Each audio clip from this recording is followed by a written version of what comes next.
অবৈধ অনুপ্রবেশের চেষ্টা করবেন না। নারী, শিশু, বৃদ্ধ সহ 6 জন লোককে আজকে ভোরবেলা অর্থাৎ ফজরের সময় গেট খুলে আমাদের দিকে দিচ্ছিল। আমাদের টহল ফাঁটি এখানেই ছিল। আমরা এটা কোনোভাবেই এইভাবে অবৈধ অনুপ্রবেশ গ্রহণ করব না।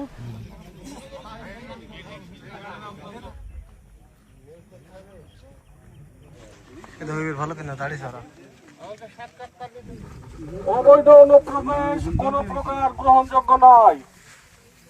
সাবধান, সাবধান, সাবধান। হুঁশিয়ার, হুঁশিয়ার, হুঁশিয়ার। সীমাপ্রবেশ কোন প্রকার গ্রহণযোগ্য নয়। অবৈধ অনুপ্রবেশের চেষ্টা করবেন না। তার কাটার বাহিরে যে লোক প্রবেশ করাইছেন অতি শীঘ্রে গেট খুলে ভেতরে প্রবেশ করায়। আজকে 5-7 দিন পর্যন্ত ভারতের বিএসএফ বিভিন্ন সীমান্ত দিয়ে অবৈধ পুষিনের চেষ্টা অব্যাহত রেখেছে।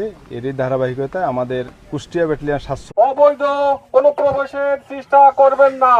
নারী, শিশু, বৃদ্ধ সহ 6 জন লোককে আজকে ভোরবেলা অর্থাৎ ফজরের সময় গেট খুলে আমাদের দিকে দিচ্ছিল। আমাদের টহল ফাঁটি এখানেই ছিল। আমরা এটা কোনোভাবেই এইভাবে অবৈধ অনুপ্রবেশ গ্রহণ করব না।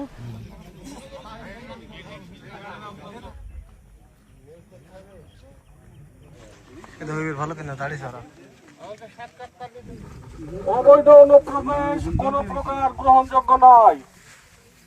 সাবধান, সাবধান, সাবধান। হুঁশিয়ার, হুঁশিয়ার, হুঁশিয়ার।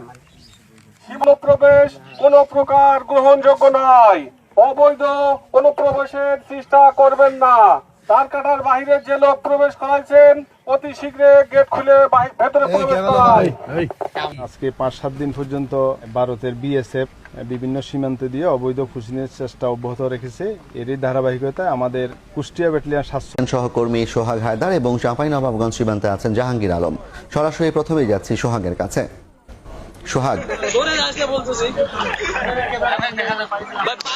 দিন অতিবাহিত হয়ে রাত অতিবাহিত হয়েছে, এর মাঝে কিন্তু ঝড় বৃষ্টি নেমেছে, কিন্তু দীর্ঘ অপেক্ষা সেই অপেক্ষায় আমরা দেখছি যে সীমান্তের জিরো লাইনে পুশিন হওয়ার চেষ্টা 10 জন নারী, পুরুষ এবং শিশু দীর্ঘ অপেক্ষা করছে। আমি যে জায়গাটিতে দাঁড়িয়ে রয়েছি এটি পঞ্চগড় সদর উপজেলার হারিভাষা ইউনিয়নের বড়বাড়ি সীমান্ত এলাকায়। ঠিক এই এলাকায় গতকাল ভোর রাতে কিন্তু প্রায় 10 জনকে পুশিনের চেষ্টা চালায় ভারতীয় সীমান্তরক্ষী বাহিনী বিএসএফ। এরপর থেকে কিন্তু স্থানীয়দের সহায়তায় বিজিবি এই সকল মানুষকে তাদের বাধা প্রদান করে জিরো লাইনে নিয়ে আসে এবং বর্তমানে তারা কিন্তু জিরো লাইনে অবস্থান করছে। এবং আমরা দেখছি যে গতকাল থেকে কিন্তু এখানে কয়েক পর্যায়ে পতাকা বৈঠক হয়েছে, যেটা কোম্পানি কমান্ডার পর্যায়ে। এরপর কিন্তু আজকে দুপুরবেলা প্রায় 12:30 নাগাদ কিন্তু ব্যাটালিয়ন পর্যায়ে উভয় দেশের